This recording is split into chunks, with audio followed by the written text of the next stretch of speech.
give a bit of guidance, and you can ask some questions to Kelly and how she can help your businesses keep going forward, or at least be more prepared to hit the ground running for the inevitable return to normal. So that's kind of where I'm coming from today, and I'll turn it back over to Efren.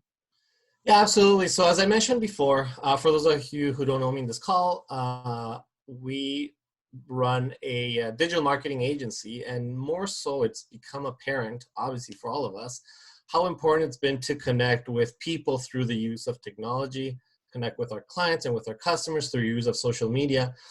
And from a business perspective, of course, staying on top of mind of all our customers, right? And I was having a very awesome conversation earlier today about this, and the fact that whatever we're doing right now can definitely continue after we're done with this process. So yeah, that's just a little bit about myself and where we stand. And yeah, Kelly, why don't you tell us a little bit about yourself?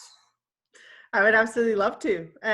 So Kelly Maniateas, CEO and owner of Integrative Coaching Solutions. Been in business now, wow, over 20 years. We were actually just discussing who's the oldest on this right now, which happens to be me. And been in a lot of different industries, ran a lot of multi-million-dollar corporations, and settled into coaching for the last 6 years, and absolutely love it, and truly honored to be here. Very cool. Very cool. Yeah, it's fantastic what you've done and accomplished, Kelly. And you know what, Ben, why don't you start the conversation on what it is that we're doing right now? Yeah, perfect. So I think a good way to start is just to be a little bit more general for everybody here. So Kelly, can you give us a bit of insight or speak a little bit about how would we approach business planning, maybe mid to long term? I know you've, in the past, in all the sessions I've attended, you've encouraged us to think in 1, 2, 3, sometimes even 5-year increments. But right now we're just thinking about getting by the next 1, 2, or 3 months, right? So how do you approach business planning now with so much uncertainty when it comes to mid or long-term planning? Well, I think, it's even bringing it down from 1, 2, 3 months to 1, 2, 3 weeks, or even for some of us, 1, 2, or 3 days. Right. And it's interesting. This conversation around goals has been happening a lot. And, when we started 2020, we all had some sort of idea of what we were going to accomplish this year. Right. And based on that, we had, a plan of what we were going to do to achieve that goal. And then COVID hit. Right. And, for some of us, it adjusted us a little bit, and yet not that much. For others, it completely threw everything into the loop. Right. And for many, shut them right down. And, what's interesting about that is the goal never changes.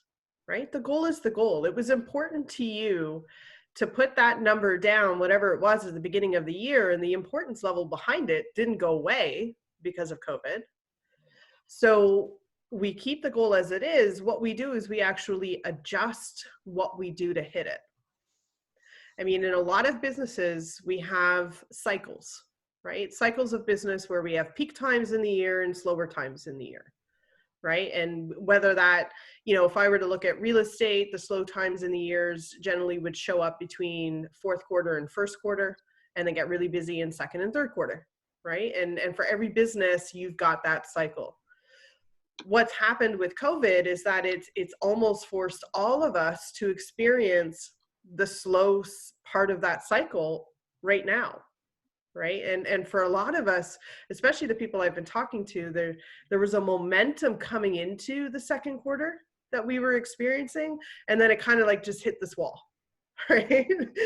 And it's like, how do we get that momentum back up? How do we still achieve what we wanted to achieve, knowing that the cycle we were operating in is now different?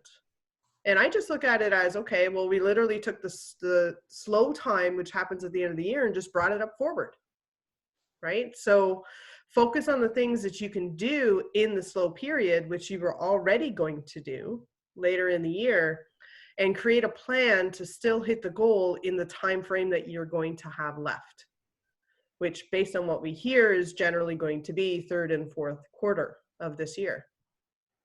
So take that and then break it down. I mean, for many of us, we're struggling with clarity right now as to when that start button is going to get hit again, right? We really honestly don't know, you know, and because we don't have clarity around that, we almost kind of feel stuck, right? Because how do you create a plan when you don't know when you're starting? Well, the easiest part about that is create a plan on what you can achieve today. I mean, when you have uncertainty around timelines, it's not so much about winning the year. It's not even so much about winning the month or even the week. It's about winning the day. If you can work on something that day that moves you closer to your goal, which most likely is a foundational thing that supports the journey to the goal versus activities inside of the goal, then you're prepared for when that start button gets hit. Right? And now that you're able to just step right into doing money generating activities versus, oh, shoot, now we're ready to go. Let me do all this stuff so I can start doing money generating activities. Does that make sense? Yeah, no, absolutely. And I think to your point and what you're saying is that's kind of what you've encouraged me to do, as well as I've been working with Efren in terms of just upping my game on, building an audience, producing content, things that aren't necessarily revenue generating activities. But for me, they're definitely essential. But I think like you said, whenever we're in our busy time, those are the kinds of secondary or tertiary tasks to run our business that we know we need to do, but just don't get any priority of our time because they're not technically things that are going to necessarily bring in dollars, right? So I think it's a great time to work on some of those things. Well, let me preface that because they are generating activities. They're just future income generating activities. Right? Because most of us operate in a now business environment. We're reacting to the business that's right in front of us, the clients that are right in front of us, and we're focusing our energy there normally, and the things that are future generation activities tend to get scheduled around it. But that's been flipped because we don't have the possibility of now business for a lot of us. It's given us the time to focus in on those future generating activities that we normally would stick at the end of the year. And yet they do bring income. They're just more about future pipeline and future mind share, because every business focuses on market share and mind share. Both of those things create now business and future business. Right. And I have a follow-up to that, and maybe I'm going to get into the nitty-gritty of this, as you know. So I experienced something, I think it was 2 weeks ago. For the first time in my life, I wasn't able to sleep. I usually I'm the one that falls asleep, like before the head hits the pillow, I think is what the saying is. But for the first time in my life, 2 weeks ago, I literally couldn't sleep because I was worried about my business, right? And I know I have your voice in my head on how, let's do one activity, and I coach with one of your coaches. I have Julie's voice and, what's the one thing, but I couldn't get past that anxiety, past that fear. So I'm wondering what, as a business owner or as a human being through these times, what can we do to actually what do you think we could do to get past that or work with it? Well, when you look at the word anxiety, right, and we all have our own definition around what that actually is. And yet anxiety in a general capacity gets created when we have a lack of clarity. And when we have a lack of clarity, that's when fear comes into play, right? And when you start getting all of these emotions mixed in, we almost feel like we're stuck. We can't do anything. We're unsure. We're afraid to take certain steps because what if it's the wrong step that we take? And, there's a lot of businesses going through that right now because, do we decide to lay people off? Do we decide to cut down their hours? Do we, is now the time to focus in on certain areas, or is it not? And I think, one of the things that we learned, both Julie and I, because we've had the honor of spending some time with this particular mentor, Diana Kokoska, she taught us that motion equals emotion.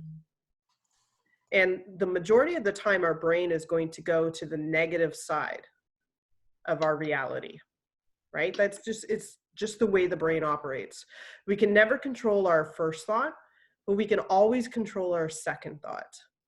And because of that, if we get into motion, even just the ability of getting up at a certain time of the day, setting that alarm in the morning and following through on getting up, getting dressed to work for the day, even though you're not going anywhere, still just getting dressed to go to work, right? That motion allows you to then create the endorphins and the chemicals in the brain that move you into a higher emotional state. Because it's progression, it's following through on commitments, it's following a schedule. All of those little things will help alleviate the anxiety, because inside of those things, that's where your sense of control is. Anxiety normally shows up when we're attempting to control something not within our control.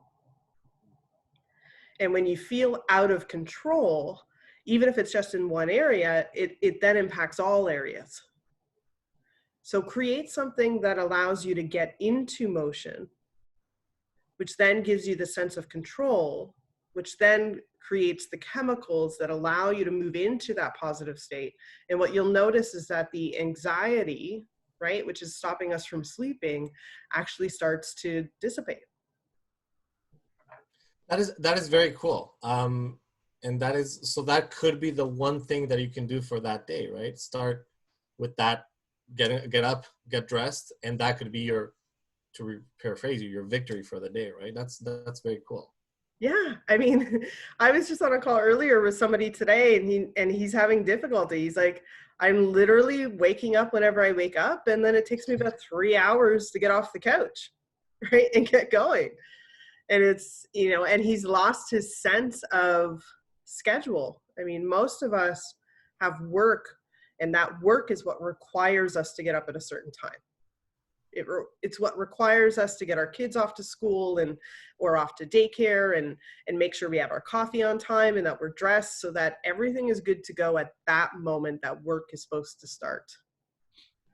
And because a lot of us don't have that anchor anymore, we've lost the ability to then set up the schedule for waking up and getting ready and getting prepared, right? And it's all of a sudden just randomly happening at different times in the morning.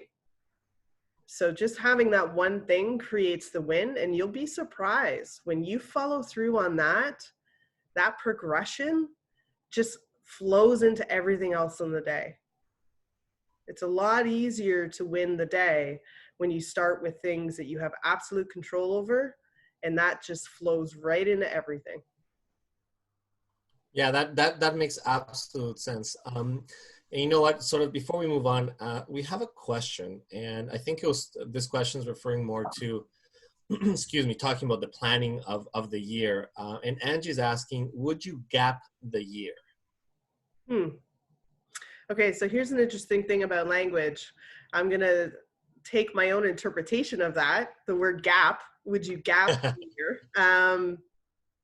I would say, most businesses will operate their year based on cycles, right? So quarterly cycles or monthly cycles or semi-annually cycles on how they interpret what they're going to do inside that cycle and then how they measure it.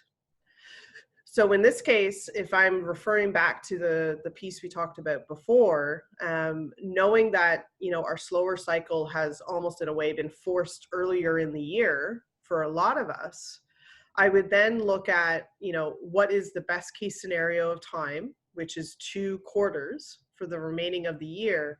And then based on that, create an adjustment in your activity plan on what you're going to do within that particular cycle, those 2 quarters. There was a client I was talking to earlier that, he does a lot of client events. And Angie, he's in your industry. He's a mortgage agent. So he does a lot of client events, he does a lot of teaching, and obviously all of us stopped doing that, right, face to face when this hit. And because of that, all the plans he had in place just didn't come to fruition, right? And with anything, we have an expected ROI from that. So we had a conversation around, well, what are you going to do differently in the last 6 months of the year to still get those events in, so that the ROI that you planned, which is going to get you to your goal, still shows up, right? And that changed the way he looked at the events, what he did inside those events, the frequency of them, all of that shifted. And really it speaks to the fact that the goal doesn't change. The journey to achieve it is what becomes flexible. Awesome.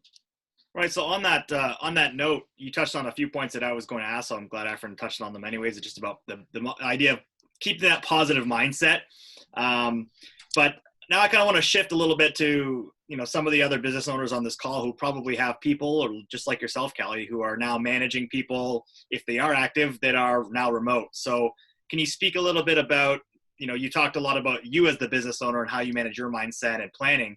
But now how, for those of us that have employees or are managing people now managing remotely, how do you handle like their emotions and their stress when you can't really see them face to face, like on a daily basis from what you're normally used to?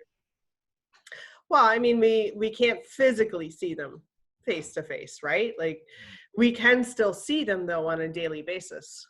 The schedule that you had in place, for your office meetings or your morning huddles or whatever that looks like, that still remains, right? It's just on a virtual environment. And more important than ever, the consistency and the commitment to that needs to be there as a business owner leading other people, because that's your ability to socialize, to still create the connection, and also provide the space, right, to talk about what people are feeling. Because I saw this thing on Facebook where it was mentioning, we're not all in the same boat, right? Mm-hmm. Like we're all in this together, but we're all having different experiences inside of this based on our business, our family life, our relationships, our level of isolation. So first, creating the consistency and committing to that was already there in having those interactions is the first piece that I would say. And the second piece is understanding that we're all in a different aspect of experience inside of this. And yes, we still want to keep working. We still want to be working towards those goals. We're still looking for progression and achievement, but it's all going to be different for us. I mean, some of us are used to working, remotely, like our company. And then you have those that, went to the office every day for the last 10 years and now all of a sudden can't, right? And it's a big change for them. So as a leader, giving them the space to be able to feel what they're feeling, right? To not have a judgment around that.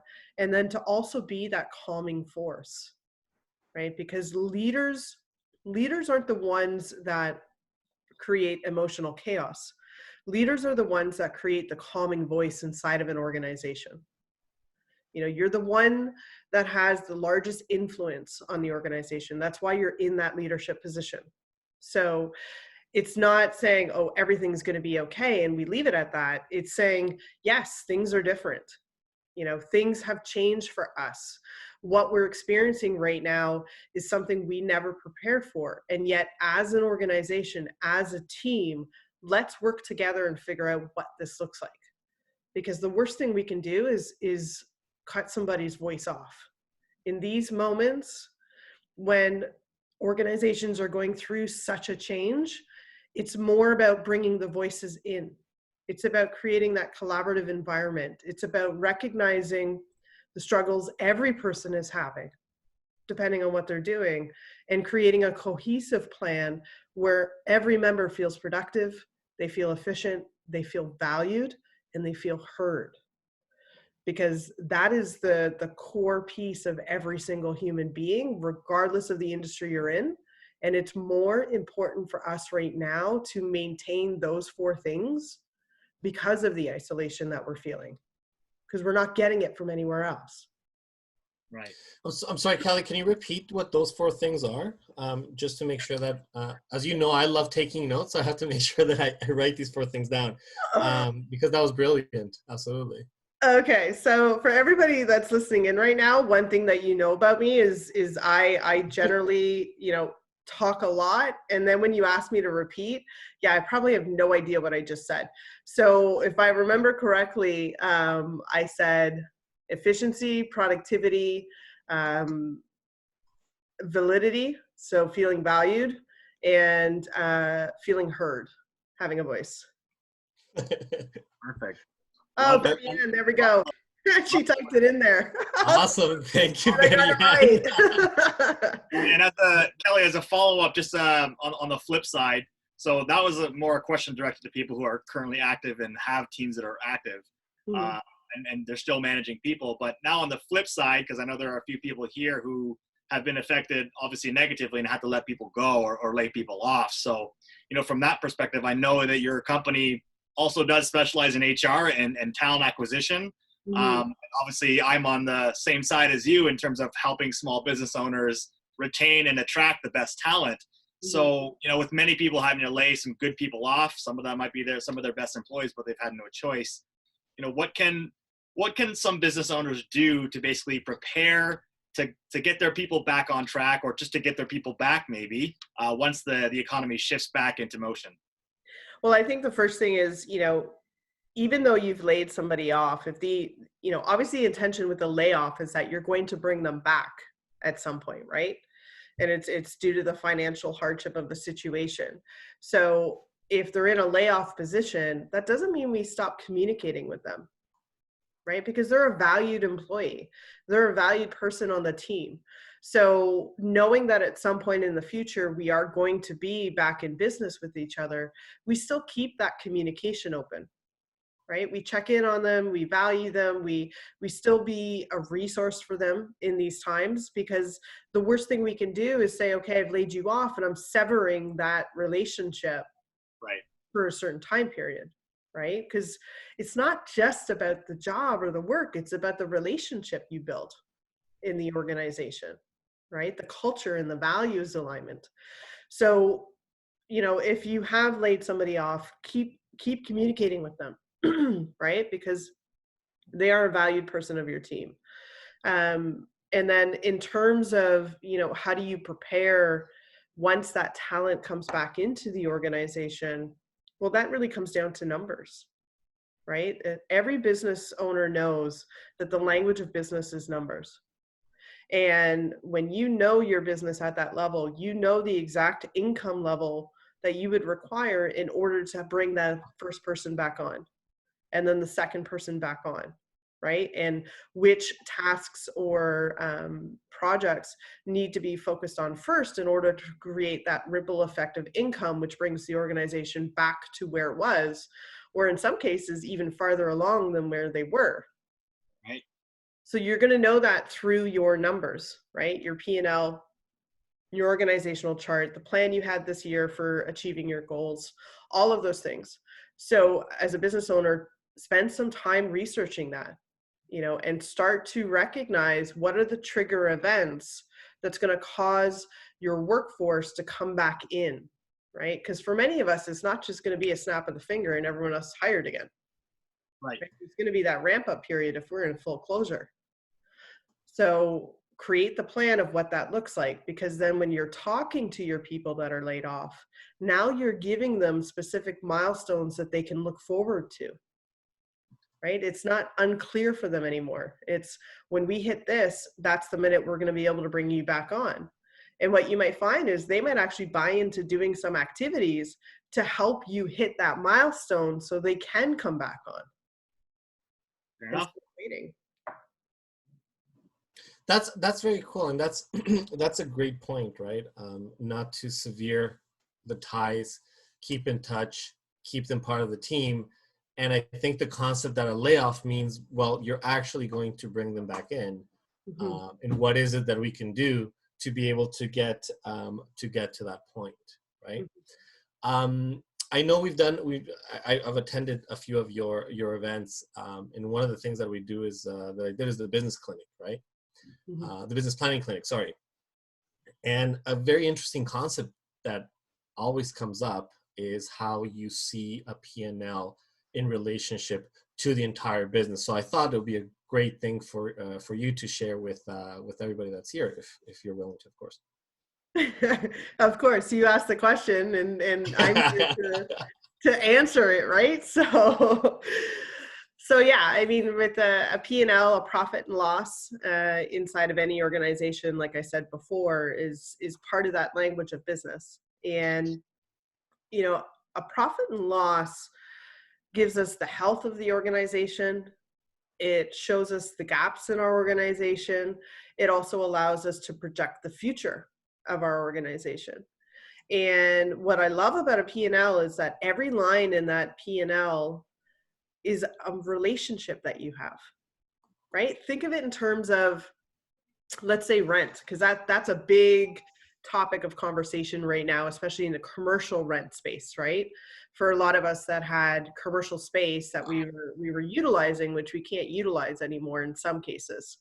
So that's a line item, that's an expense on your P&L.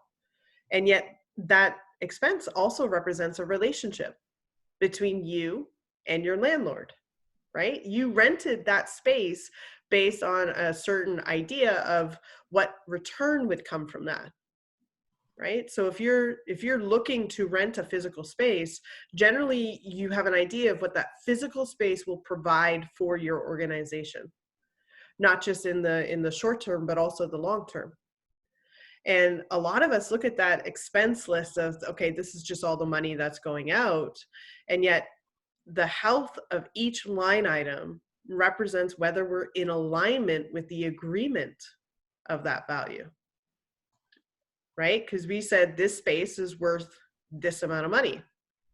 And this space, by spending this amount of money, will give me X. So what is the health of that relationship? Is it showing up in alignment with that expectation? And should we be spending more time here in a conversation or not? So that P&L really lets you know the health of every single relationship you have in order to run that organization. Even with your team that's working with you, is that creating an ROI by having that investment show up there as a line item? Is our income coming in the way that it's intended to, from the resources and sources we intended it to come from? All of those things show up in a P&L, and I love spending time there because you can't hide from it. And I love that concept. It was revolutionary for me. The fact that every single line item represents a relationship, because I would have never thought, for example, that my office expenses is an actual relationship. For me, a relationship is, maybe with the staff. Mm-hmm. And usually that word is termed outside of the business world, right? So I love that idea that every single line item is a relationship. Every single line item represents a return on investment. And then we could actually evaluate every line item there, right? Yeah. For those of us that may have been, how can we put it, a little bit on the easy side in terms of a P&L, where can we start? What can we do to actually get that going? Well, I think the first place is, looking, do you have some sort of software in place that produces a P&L for you, right? Like something simple as QuickBooks, which is very inexpensive, is an ability to input and connect everything that would produce that report for you. That's the very first thing. And then once you have that, it's about building the habit of looking at it, and two, the knowledge on what to look for, right? Because those are two separate things. That's it, yeah. You could be looking every week, but not knowing what you're looking at. So you've got two sides of the coin. So as a business owner, I would say, which side of the coin has the biggest opportunity for learning in? There's a great book out there called Profit First, which is an amazing book to read on how to structure your organization so that you are hitting your profit goals. Because again, we could have a P&L and we could understand what each line means. Then how do you structure it to be the most profitable in your organization? Right. And what does that look like? And that's a different level of knowledge of a P&L and how you set it up. So I'm going to say this, and this is going to apply to everything. As a leader, whether you're leading your family unit or you're leading a business, leadership requires consistency in learning. I'm going to say that again. Leadership requires consistency in learning. So when you look at your daily schedule, whether it's now during COVID or 4 months down the road when everything is over, are you spending time every day studying your craft? Studying how to be a better leader, how to be a better communicator, studying your market, right? Because I imagine for a lot of us, our market is going to be very different when we come out of this. That is where you can spend time learning how to have a P&L, if we're using that as an example, in what's in it, how does it get prepared, and then how do we impact it? I love it.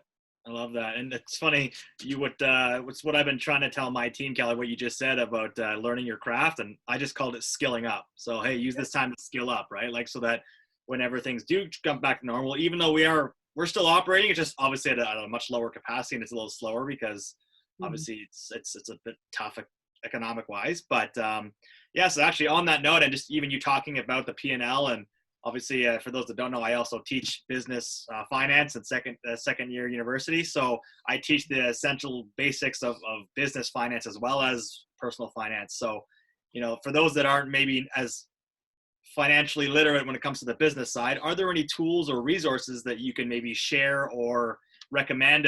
You've mentioned a couple of books already that maybe can help people get organized for those who weren't fortunate enough to attend your business planning session and have some of your resources from your company.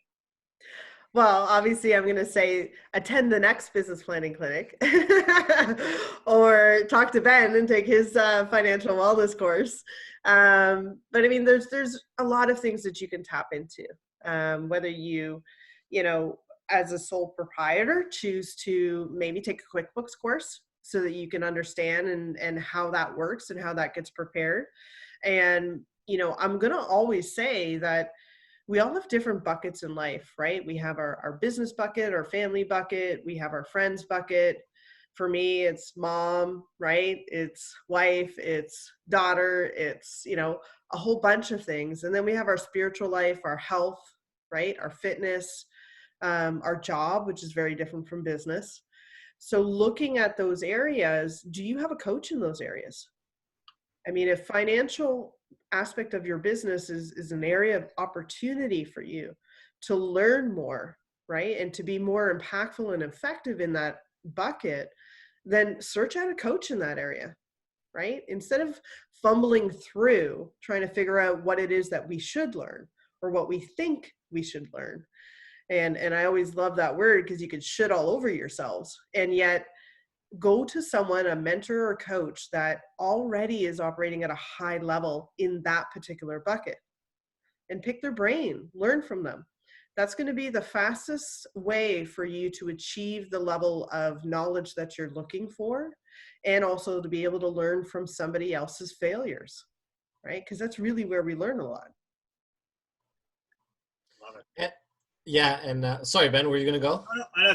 That's great. Thanks, appreciate that. Go ahead, Efren. Yeah, that was fantastic. No, what I was going to ask you is, we're talking about leadership, and talking about, you mentioned something, and again, this is one of the big things that has always stayed with me, is the fact that we are leaders in everything we do, right? Whether we have a team, whether we're in our family. And something that really struck me, again, when I first heard it, is that first of all, we have to be leaders with ourselves. Yes. Right. So what does that mean? Well, I mean, when we look at leadership as a society, most of us think in terms of others, right? Because you look at the word leading, it's as if, that picture, right, where someone's in front and there's a whole bunch of people behind them following, right? And that's great if that's your version of leadership. And yet, how do you influence and cause somebody to come alongside you if as an individual, you're not doing what you're asking them to do? Right? Because we understand the term of role model when it comes to leadership, right? We understand that that's a certain aspect of it. And yet, how do you be a role model for somebody else if you're not authentic in those actions, right? Those values, those culture, that accountability. So you can't give what you don't have. And in leadership, if you're looking to lead or influence someone outside of yourself, you have to first be able to lead and influence yourself, right? Because remember, I said at the beginning, your brain is trained to go to the negativity. And yet you can train it to move to the positive on the second thought or the third thought or through actions.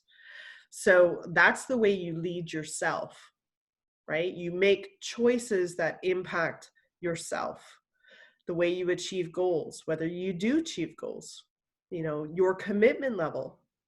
Are you 100% committed or a wait and watch type of individual, right? Are you following through on a schedule? Because in leadership, a lot of times we're asking others to follow through on a schedule. Are we doing the same? Have we already built those habits? How we communicate with ourselves, because guess what? You talk to yourself every single day. It's called your unconscious mind, right? So how are you talking to yourself every day? Or if people were to listen in, are you empowering yourself or are you disempowering yourself? So that's really where you as a leader get to learn those habits and that efficiency and productiveness of influence, to therefore then take that outside of yourself and invite somebody else into that. Wow, that was just gold right there, right? Just the idea that you can't lead others unless you lead yourself. Mm-hmm. And I hope in my office, leading from the front. There you go. That's very cool. And as you were mentioning, I'm pretty sure a lot of our attendees are probably going through a list, checkmark list of everything that we may be asking other people to do that we're not doing. I know I have 3 items that I wrote down that I am going to start paying more attention to. But with that in mind, and I hope everybody enjoys the kind of fluid conversation that we're having. It was intended to be like this. We wanted to have a conversation. And with that, I wanted to open, we wanted actually to open the floor to see if who has any questions. You can raise your hand, we can unmute you, or you can put them on the chat. And I'm pretty sure that Kelly will be happy to let us know what she thinks. So I'm trying to talk to you as I'm trying to see all the amount of hands going up. Well, yes, definitely ask questions, because I am absolutely somebody who enjoys interaction, and in the forefront, that's how I get energy from you in order to give energy back to you. So please, please, please engage. I absolutely love this part. Go ahead, Efren. I can't see it, buddy. I can't see it. Yeah, you know what? No, I'm not. I don't know if the raise your hand is not working. Oh, there you go. Hold on. I think Noemi just raised. So here Noemi, I'm going to unmute you. There you go. You're unmuted now. You may have to unmute yourself though.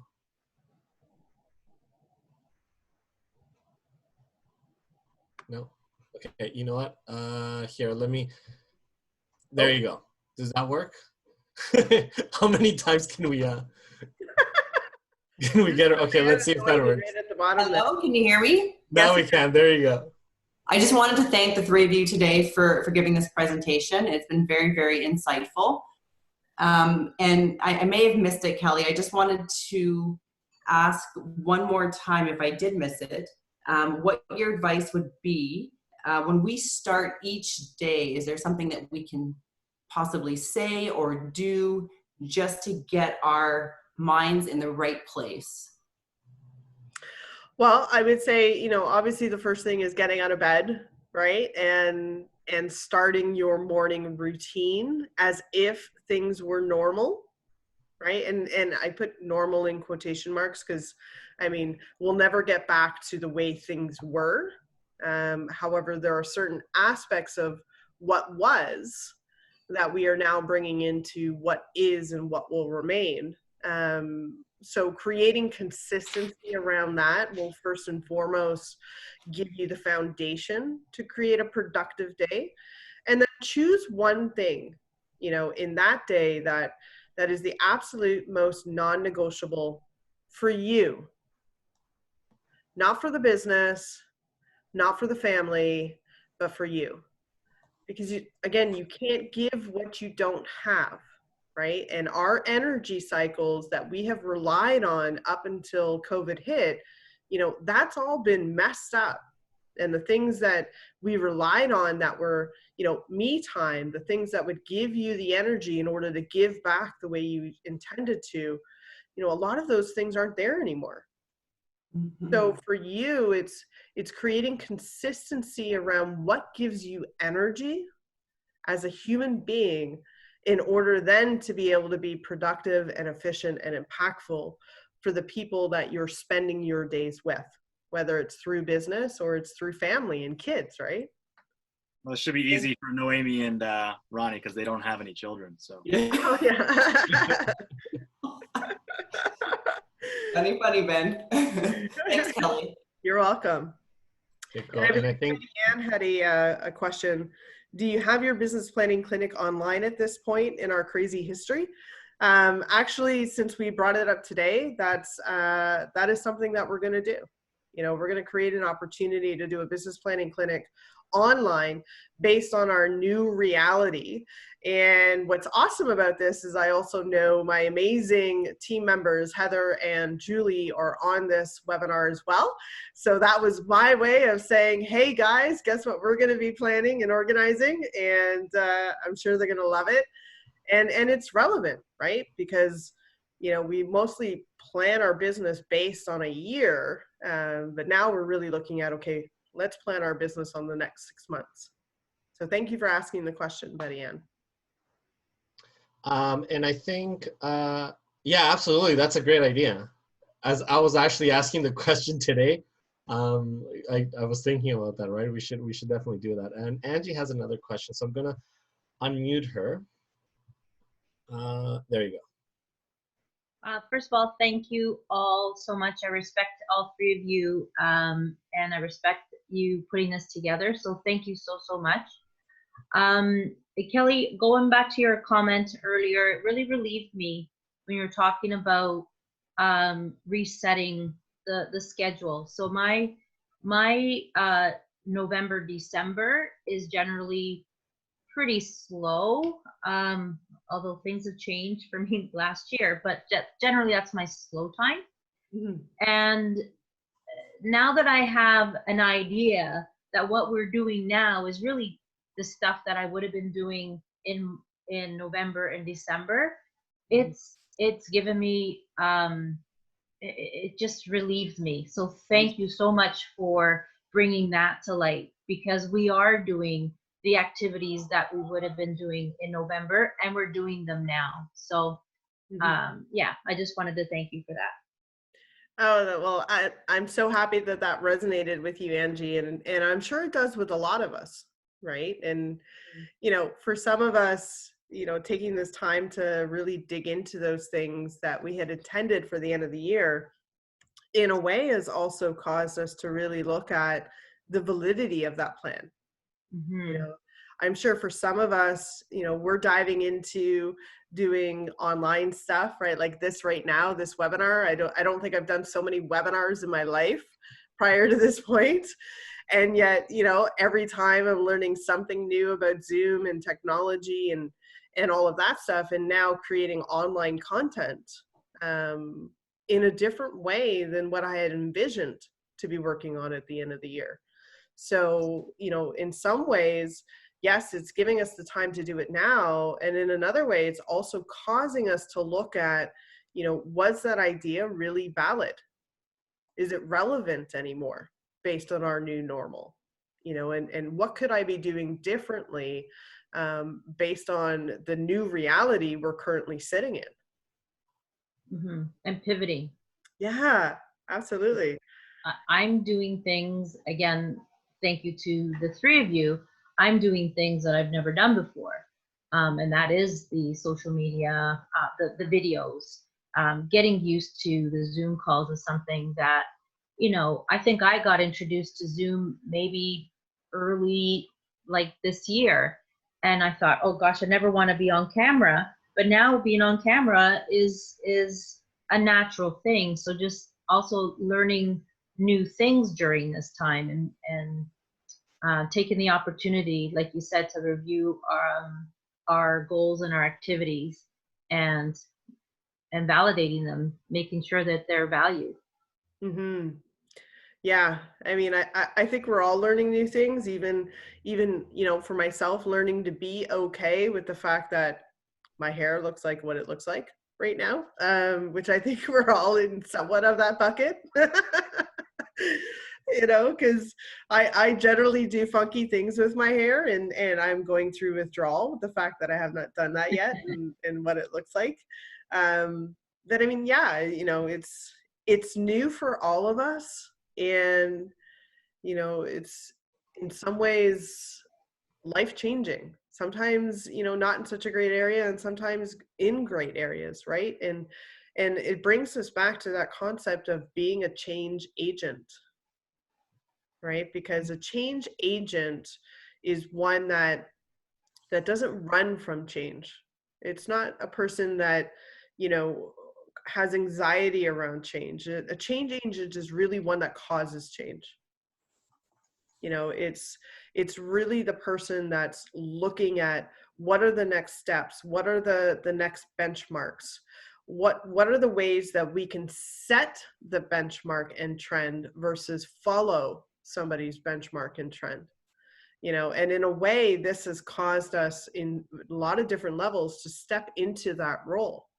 And I truly believe the ability for us to step into the role, own it, and pivot, like you said, in a way that sets us up for massive success for the rest of the year.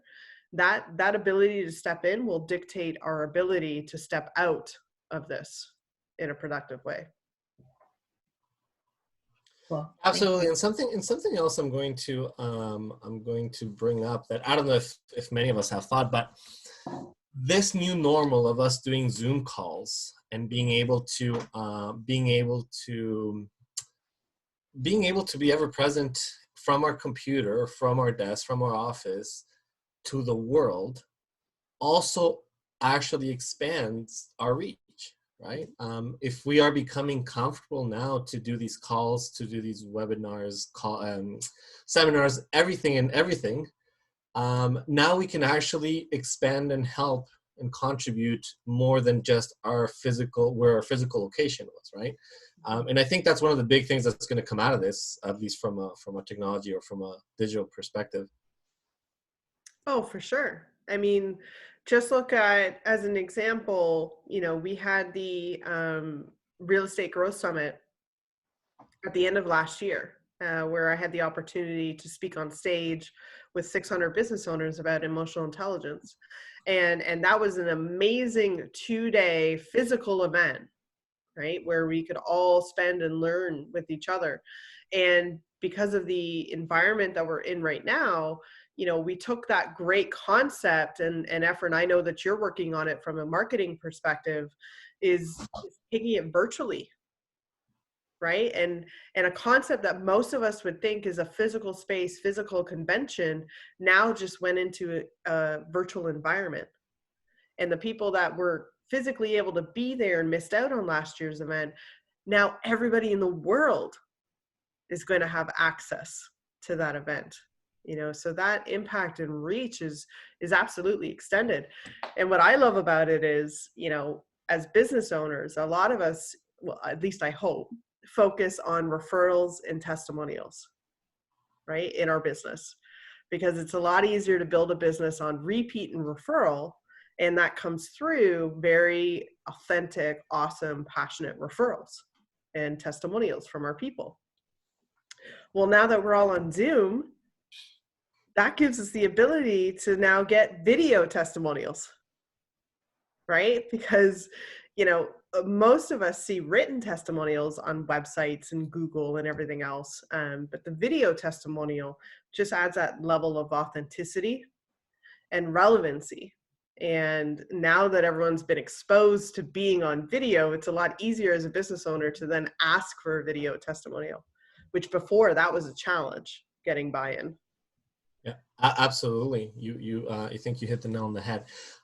Does anybody have any other questions? Let's get those hands up. Physically, you can. There's a little button there. Yeah, so it's a great opportunity. And while I'm pretty sure we're gonna get some questions here, but while that happens, Kelly, why don't we like, are you doing anything special now through these times to help people, to help business owners or businesses that may be going? Like, what is it looking like for Integrative Coaching Solutions? Well, yeah, I mean, obviously, we always come from a place of contribution and wanting to support, the business owners out there and the individuals, right? Because we coach in all areas of the space around leadership and emotional intelligence and communication. I mean, man, I could coach there for months just based on a family unit, right? And figuring out how that works. So right now we're offering for any new clients a 50% discount on the first 2 months of coaching with us, because we recognize that we can be valuable for a lot of people, and also there's financial restraints for a lot of us right now. And a big aspect of our services is our mental emotional release breakthrough session, which normally is $1,500. We've just dropped that price to $500.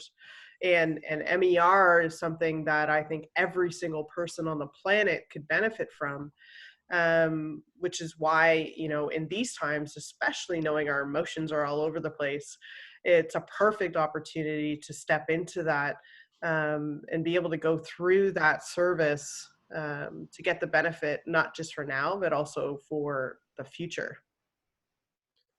For those of us that have not heard or understand what MER is, can you just like very briefly touch upon it?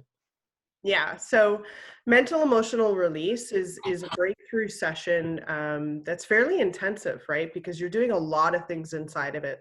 The first thing is basically your autobiography, right? Really looking at your past history, where you had successes, where you had failures, what were your thought processes around that? Because 95% of what we do is habitual. And it's based on programs that we have developed up until we're 7 years old. And surprisingly enough, as adults, right, we think we have an adult reality and an adult way of doing things, but really we're running programs from when we were kids. And in a lot of ways that doesn't serve us, right, in our reality now or in the future. So the breakthrough session brings you back to the core truths, the programs, the things that you said were true for yourself. And remember, I said the brain normally goes to the negative first. So a lot of times those truths end up being things that are actually holding us back. The way we see ourselves or what we believe to be true about ourselves. And the way that manifests is, we set a goal, but we never quite reach it. We set this goal, but we don't follow through on the actions, right? We self-sabotage ourselves, right? When we see ourselves doing well, and that could be in relationships or business. So it gets you back to that core truth and then allows you to be aware of it, because most of the time you don't know, and then redefine that truth, for based on who you choose to be. And once you've redefined it, you're then able to redefine the rest of it. You're able to let go of all the baggage that you attach to that truth, all the emotions and validations that you saw throughout your life that, were holding you back. And then you get to create a whole new set of goals for yourself.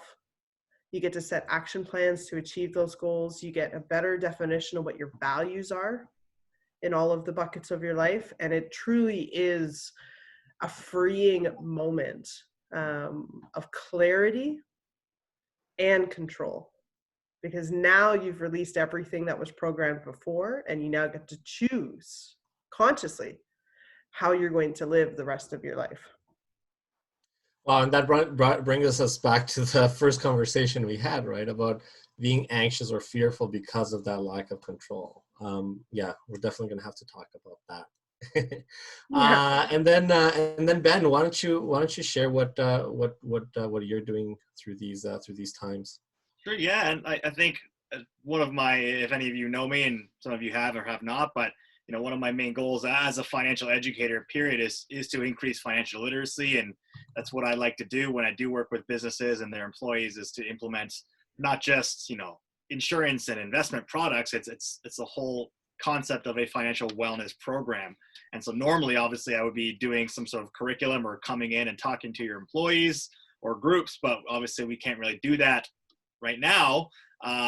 But I'm just right now I'm offering, if anybody has employees and you want to still implement something like that, just to add value and maybe, answer some of those financial questions. Because right now I think a lot of people have a lot of uncertainty with their finances and things like that. And that's normally a lot of topics that I would cover in a financial wellness program that I would run through the employer for the employees. So right now, if there's anybody who has a group of employees, I'm offering to run financial wellness programs or seminars. We can plan the curriculum together or hit certain topics that you want. And I do that completely free. So that's kind of what I'm offering right now, just as in my efforts and my endeavors to increase financial literacy. As well, if you want kind of little snippets and bits like that, as Kelly and Efren have said, I've taken my my program online, so you can follow me on Instagram or Facebook, as well as YouTube. It's benjacobs.ca. That's also my website as well. So getting my content out there and committing to getting weekly videos out, and hoping just to, the whole goal is not to sell or promote anything. It's literally just to put out valuable content that can hopefully help you and your people increase their financial knowledge. So that's what I'm offering right now. If anybody wants to reach me, my email is ben@benjacobs.ca. So reach out. Okay, so I just have to say that was an absolute awesome moment when you have a conversation with somebody and they coach themselves without you having to remind them. It sounds wicked. Funny is when somebody else is saying it and you're like, hey, there's no trying.